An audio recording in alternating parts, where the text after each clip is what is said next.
Добрый день. Сегодня я иду в парк Коломенская около своего университета. Менглава. Дine Чанока. Чона Маши Коломенская Панджангу. Менакин Ланшап Тома Тупаре. ပန်းကြံကတော့ကျွန်တော်တို့စီရလို့ပေါ့နော်ပန်းနေပါတီးတန်းစိုက်ထားတာမဟုတ်သူကဒီမှာကဒီတဘာဝတိုင်းအပင်တွေကိုထထားကျဲပါတယ်တော့တော်တော်ကျဲပါတယ်အခုကကျွန်တော်တော်လန်းလေးတိုင်းရှောက်လာတာပါတော်လန်းလေးတိုင်းရှောက်လာတာဒီနေ့ကရာသီဥတုကလည်းတာရတော့ဘယ်လိုပြောမလဲအဆင်ပြေပေါ့နော်လွေးတဲ့ထူရွေးစရာမလိုရာသီဥတုကလည်းတာရတယ်temperature 19 degree Celsius 19 degree Celsius ဆိုဒီ air con ကန်လောက်ပဲရှိရတယ်တဘာဝတိုက်ပေါက်တဲ့ပန်းလေးတွေတော့ရှိရပါတယ်ဒီမှာကစနေတနင်္ဂနွေဆိုရင်ဒီကလူတွေကဒီပန်းကြံမှာပန်းဖြေတာတို့ဘာလို့ဒီလမ်းလျှောက်တာတို့လေ့ကျင့်ခန်းလုပ်တာတို့လုပ်ကြရတယ်ဒါကျွန်တော်နဲ့တအားလည်းမဝေးဘူးအကြောင်းနဲ့ကက်ရက်ပဲပေါ့နော်ဆောင်းနေလာမယ်ဆိုရင်15မိနစ်လောက်တော့လမ်းလျှောက်ရတယ်ပန်းကြံလာမယ်နဲ့ဒီလိုလာဖြစ်နေရအခုမှရောက်တယ်ဆောင်းဝဲတွေလည်းမရှိတော့ကျွန်တော်ရောက်လာတယ်ဒီဘက်ကကျွန်တော်ဒီဆောင်းဝဲကနှစ်ခုဖြည့်ထားနှစ်ခုဖြည့်ထားတော့အနေကို relax ပြန်လုပ်ရတာ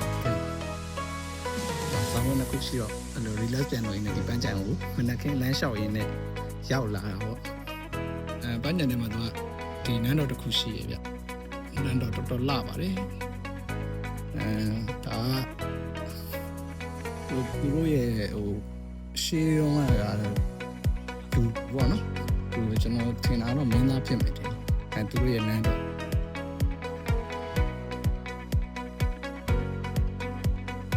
ကော်ဖီဆိုင်လေးလည်းရှိတယ်ရှေ့မှာကော်ဖီဆိုင်လေးတွေနဲ့ပန်းဖြည့်ခြင်းဒီမှာဒါပြီးပန်းဖြည့်ကြလမ်းရှောင်းတဲ့လူတွေလေ့ကျင့်ခန်းလုပ်တဲ့လူတွေနဲ့ပန်းဖြည့်ကြပြီးရင်ဒီထဲမှာဘာတွေရှိလဲဆိုတော့ကျွန်တော်တို့လေမင်္ဂလာဆောင်ခန်းသားတွေဘာတွေကျင်းပကြတယ်တရားတူ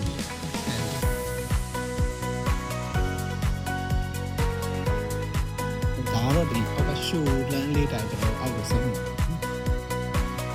ပန်းချံကကျွန်တော်တို့စီကံပို့ဆိုရင်ဘယ်လောက်ရှိမှာပြင်းနေကန်တော်တီလောက်ရှိမှာပြင်းနေကန်တော်တီလောက်ရှိ